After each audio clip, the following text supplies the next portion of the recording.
was matching the right intent to the child's needs. What was it that they selected and how well did it work? What I think is nice and telling about this video is you're seeing a steady increase in her sympathetic arousal. Remember, it's recording on both sides. That's why you're seeing two different streams.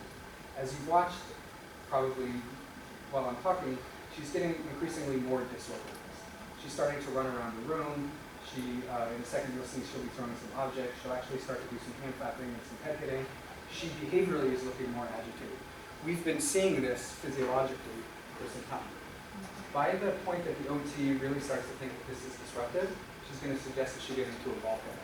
Now, I don't know, I can't make any statements about a ball pit. I don't know, right? I mean, you're clearly seeing a decrease in her arousal.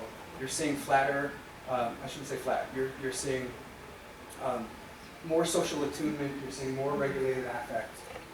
So I don't know if it's because she's seated, I don't know if it's the pressure of the balls, I don't know if she likes the germs from other kids. I'm not sure what I can say is when she's in there, I see a behavioral change and I see a physiological change. So they're going to spend some time in there and the OT's going to say, you know, I think you're ready to transition back out and do some activity. Just as she gets out of this ball pit. You see the arousal is still increasing? It's still going up?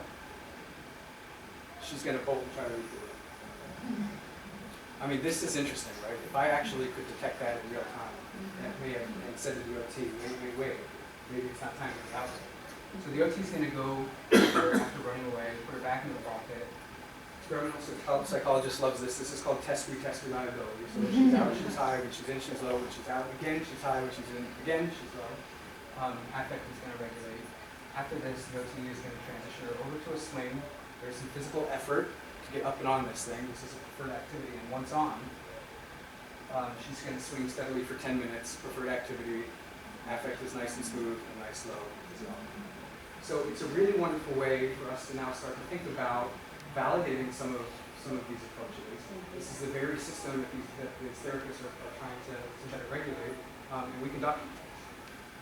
There's a couple interesting things. Where was this sensor at? Both ankles. Both ankles. Yeah. The reason we initially did, the question was where was the sensor? The reason why we initially did two is we thought that we might get more noise on one than the other, so we were intending to average them together. You'll see that these are very tightly coupled. And we've actually done some, Roz and some of our students have done some work in sleep and done some work in seizure activity. And it turns out that bilateral differences in electrodromal activity is a clinically significant phenomenon in and of itself. Our amygdala is one of the few organs that's ipsilaterally controlled. So if I'm recording on the left side of the body, I'm in the left hemisphere. If I'm recording on the right, I'm in the right. And we're actually finding in seizure and sleep that can actually discriminate certain states. Some of the other things that we found, if you take all the kids together and we look at time of day, EDA is typically low for everybody in the morning and typically high at the end of the day. If you've got a hyper-aroused kid and you do a session at 8, you're going to say that OT totally works for this kid. If you get a hyper-aroused kid, you're going to say OT doesn't work for this kid. Who ever thinks about when you schedule a therapy session? You do it at the convenience of the family, right, or at the convenience of the therapist. There may actually be some diurnal rhythms that we're going to get more efficacy of our interventions at certain times of day. That needs to be validated, right? But who ever thought of that before? I thought that was fascinating. We also talk about hyper-aroused kids and hypo-aroused kids. This is based primarily on survey data and clinician report. Physiologically, we see there are some kids who are very low, some are very high, most are in the middle. This is essentially a normal distribution, saying that yes, in fact, physiologically, we see a high aroused, low aroused group. So there's some validity from a physiological measure that some of those response types within autism and sensory processing disorder without autism may actually truly exist.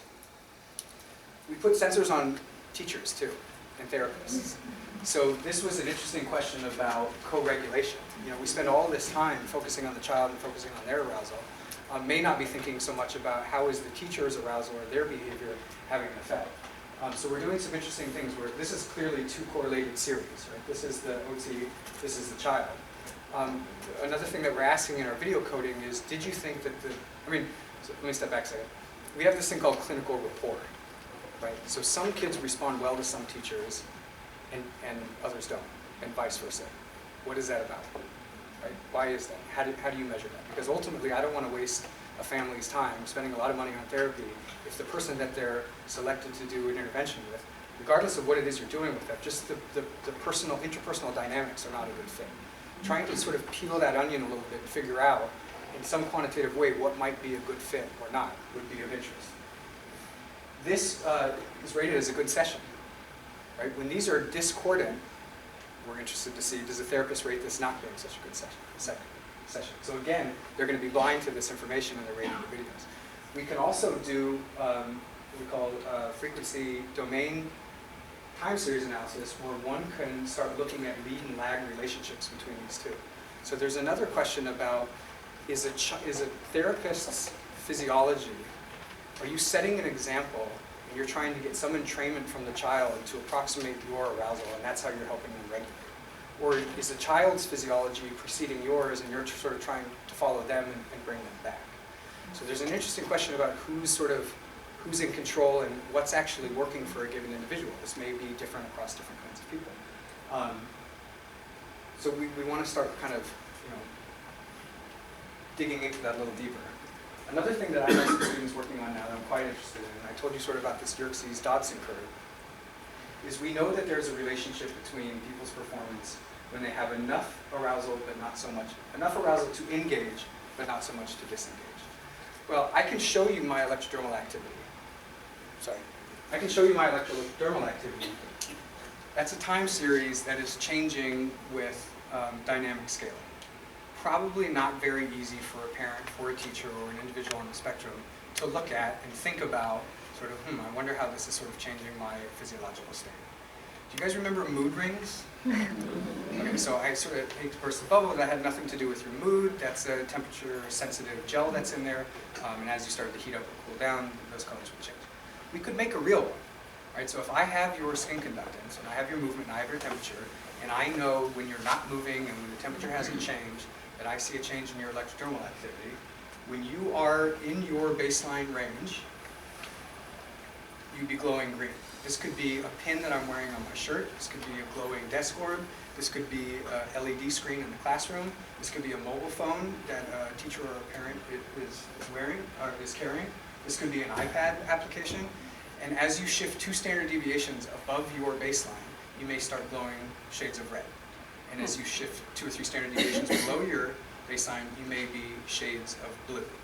And what really got me interested in this is so often when I was at the Groden Center, I would see kids in a familiar environment working with a familiar staff person on a mastered task, and they've got their materials in front of them and they're just kind of off in space.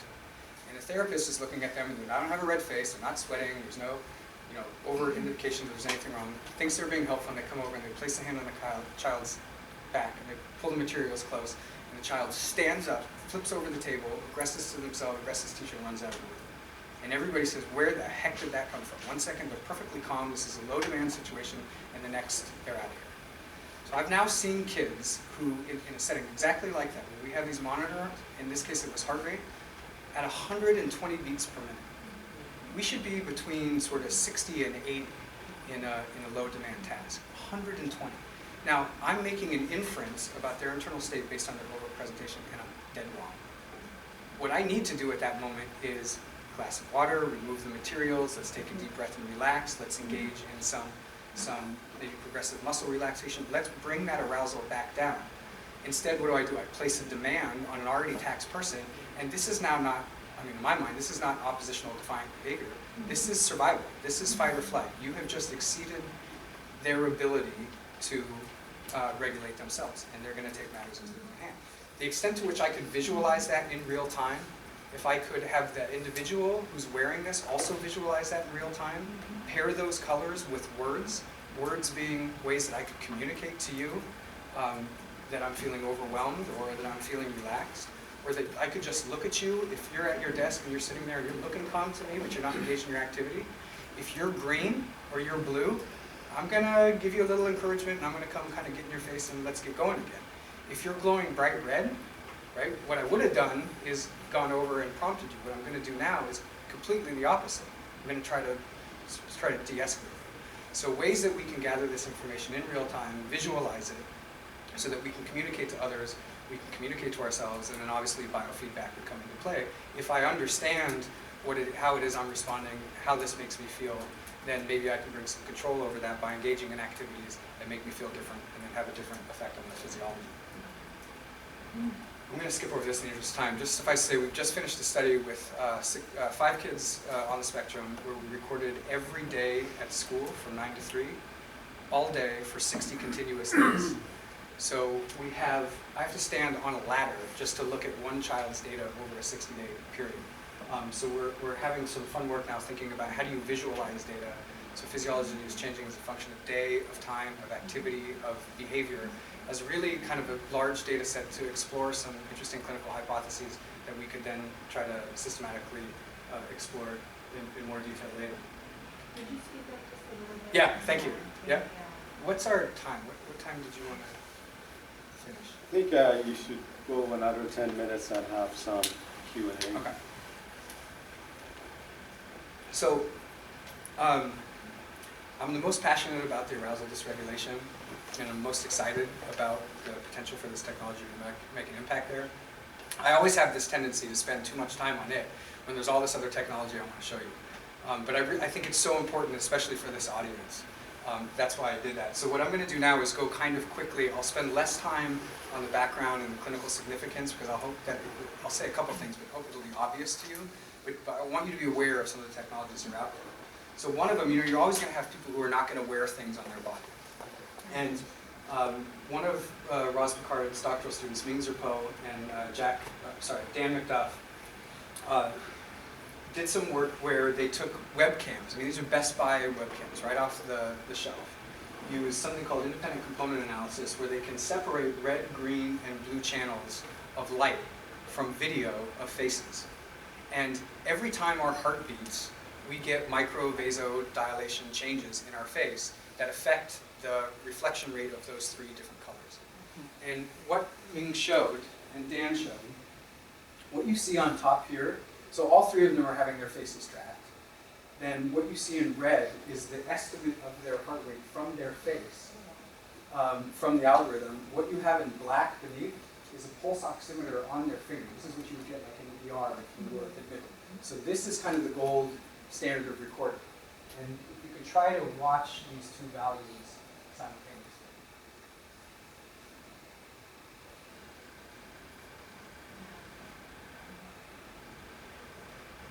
They could get within 4 absolute values from the face video as you could from the fingertip with the pulse oximeter. And now just done some heart rate variability too.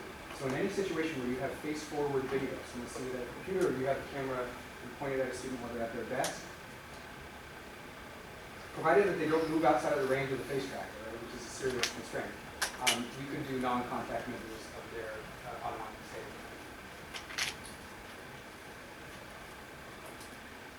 I'm going to skip over the automated facial expression detection.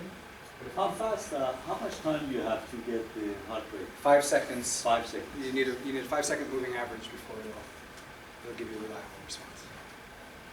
And it's not perfect. That's in carefully controlled And how lighting still do you conditions. have to be? You can go about this and about that. So for an audience that is listening to you, you can actually measure their heart rate because everybody's sitting, right? Yes. If you were lit from the front pretty consistently, Yeah. and you weren't, so light constancy is a big deal. So here lights are down, sun's moving, shadows are going. That's going to throw so the algorithm has to detect between red, green, or blue as the sort of primary spectra to look at to generate the estimate, because each of those spectra will either overestimate or underestimate, or it's some combination of the 3. So part of that's also training. So if they can get enough examples of enough different lighting condition changes and people's movement changes, we might be able to improve that. So this was work, I usually show a demo of this, but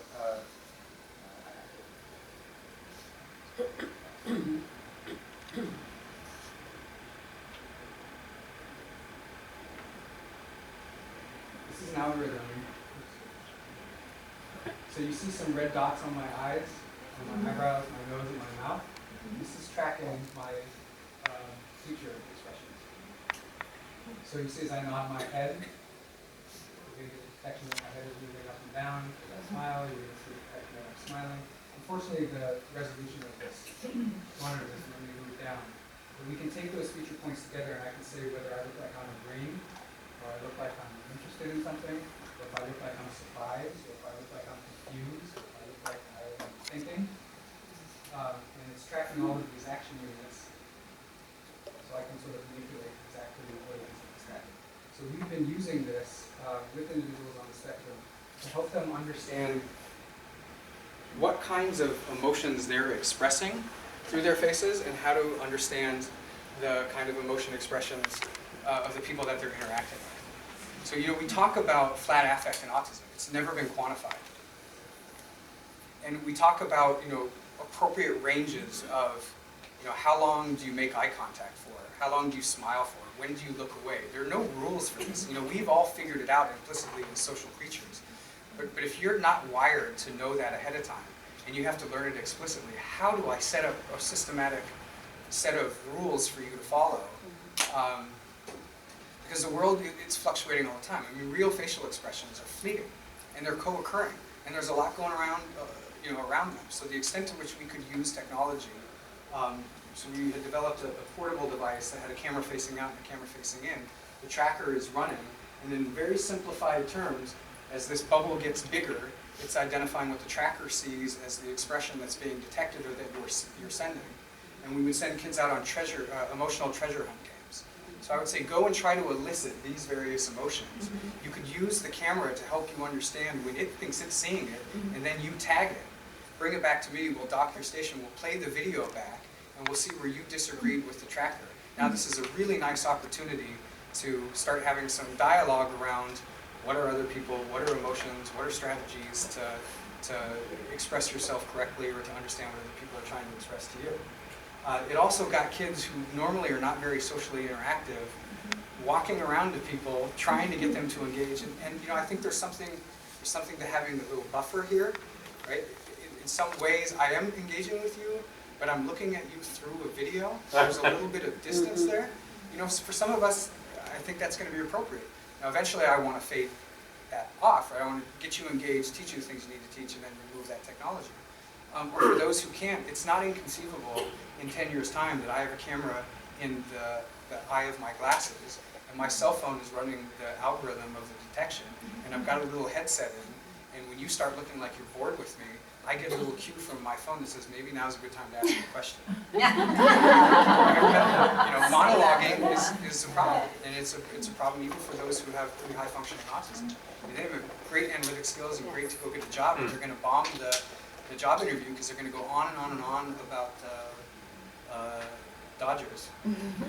And then their employer's going to say, I'm kind of concerned that this person's not going to get along with other people, and that's why they won't get the job.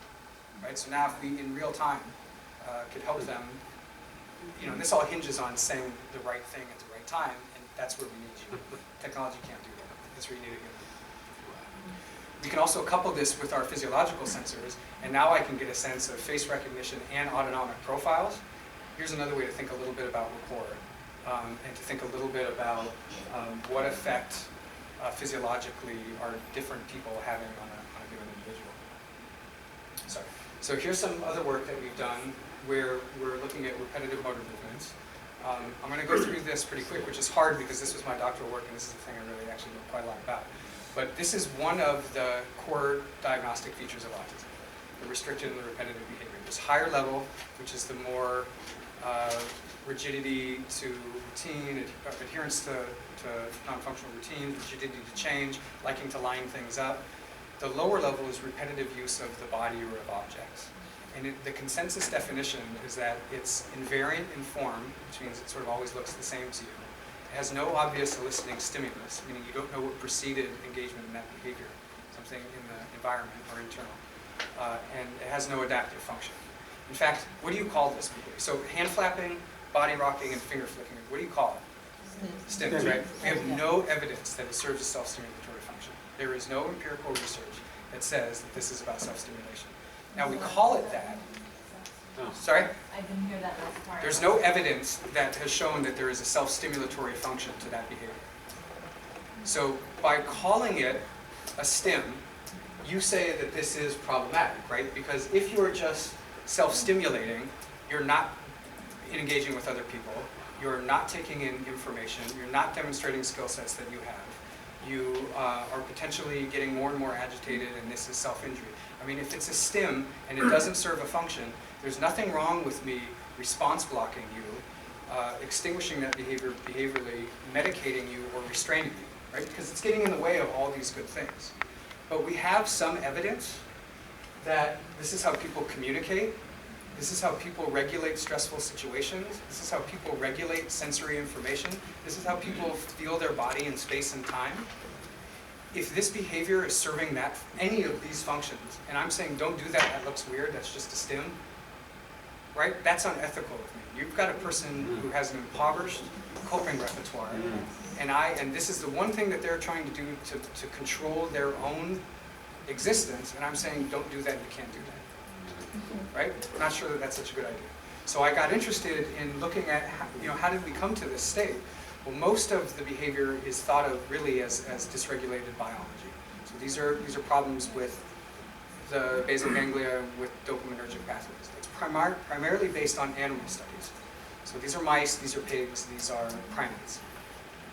All of whom engage in these kind of repetitive behaviors. When you start looking at humans, when you look at how is this recorded to come to that determination that there is no function, it's primarily rating scales. So a parent would fill out, do they engage in this behavior, what's it look like, how intense is it, and how often. It's kind of good for presence-absence, but it doesn't tell me anything about variation within person over time. Or you do direct observation. So two different people look at the same person at the same time and are annotating what was the behavior, when did it start, and when did it stop. In the published research literature, about one of the highest in live, right, in vivo inter-rater reliability is 33%.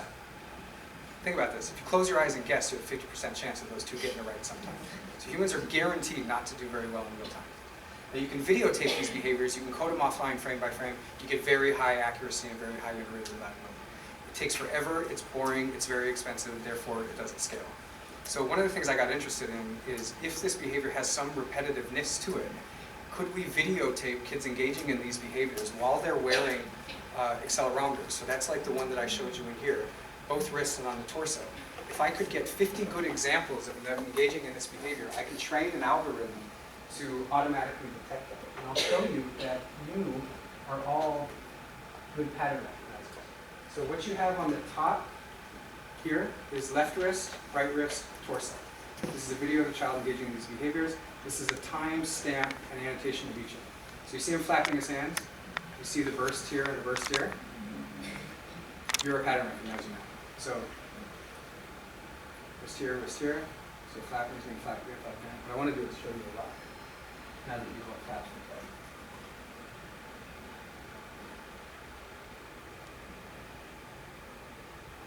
Okay, here comes a rock. See these sine waves? Okay. Don't cheat. Don't look over here. I can't really cover. Try not to cheat. Just look down here. What's he doing right now? Right.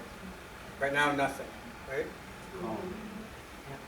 Starting to little something. What's he doing now? You don't have to look at this video anymore. You don't even have to see the kid anymore. I can have an algorithm that is automatically detecting these things. And what we found out was over 6 different people, both in the lab setting, which is very constrained, and then in their classroom setting, having coded all those videos frame by frame, we served those as the ground truth. My real-time annotation was matched that 60% of the time. So I'm twice as good as the published literature, but that's still just barely over chance. The algorithm with 50 examples was correct 90% of the time in the lab and essentially 90% of the time in the classroom. Which means if I can get 50 good examples wearing those sensors, I can automate the detection. Now why is this important? That's how I'm going to get good baseline rates. Right? And this is now where I can start asking, is there true variance or invariance? I can tell you now that there isn't. So an invariant behavior means that it has to be biologically driven. If it's not invariant, it may look invariant to us in that they flap their hands and always slip out their hand. They perform this differently. So if the within bout variation is there, or the between bout, that is the distance between when they stop engaging in behavior and they start again, is very informative. If this is always the same within bout and always the same between bout, I would be willing to consider this as a biological issue, in which case medication is probably not a horrible thing to do. If this is invariant, and there, Say about medication.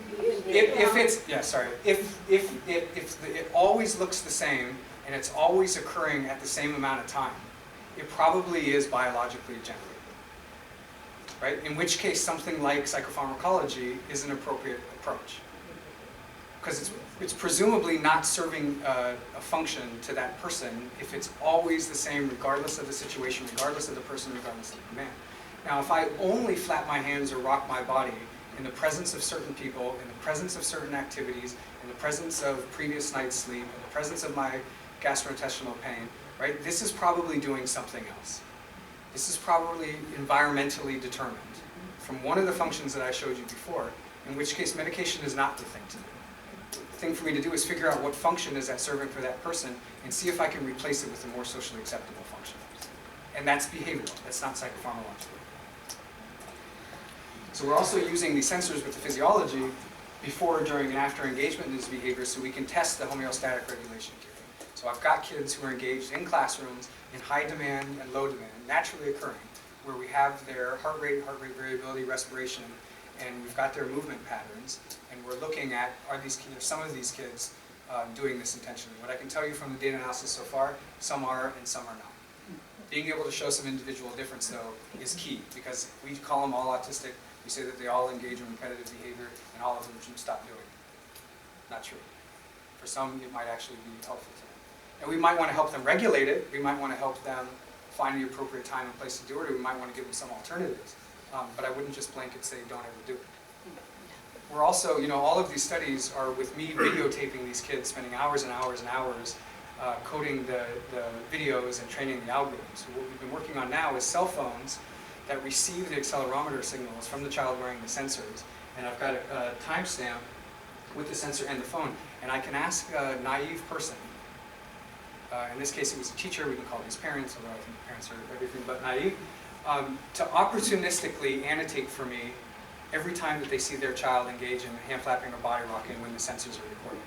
And what we actually found is if we got 50 good examples from a parent doing that, right, and compared it to my offline coding and training of an algorithm, we were only 5% different in the accuracy of the algorithm. This means that parents can be the ones who are training the algorithms that are then going to perform on their own afterwards. That's how this all scales, right? Because I would be a bottleneck otherwise. Okay, I can end here, or I can show you one last thing that takes about 5 minutes. Yes. So, is everybody okay if I, okay. So this is work primarily by Deb Roy and Rupal Patel. Deb Roy is faculty in the Media Lab. Rupal Patel is a speech and language pathologist at Northeastern University. And I got involved also, and Letty Nagels is a language acquisition person at UConn. And myself, and we were, well, you'll see where this goes. Deb and Rupal are interested in the issue of language acquisition. They put a camera and a microphone in every room of their house. They recorded every day of the first 3 years of their son's life.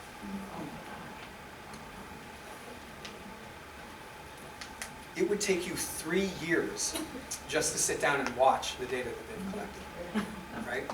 So Deb got very interested. His group is called Cognitive Machines. He got very interested in sort of how do you use artificial intelligence to analyze massively large data sets.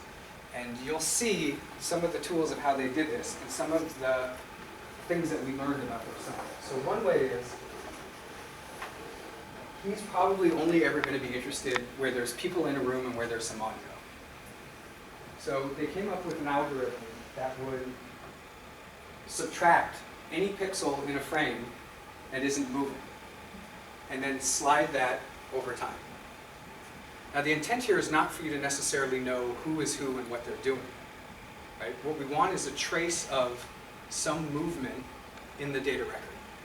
You can actually see Deb in the plates, and you can see Rupal here. She's going to come around. And you'll sort of see the son bopping around in his high chair right in here. Here's how this actually gets used.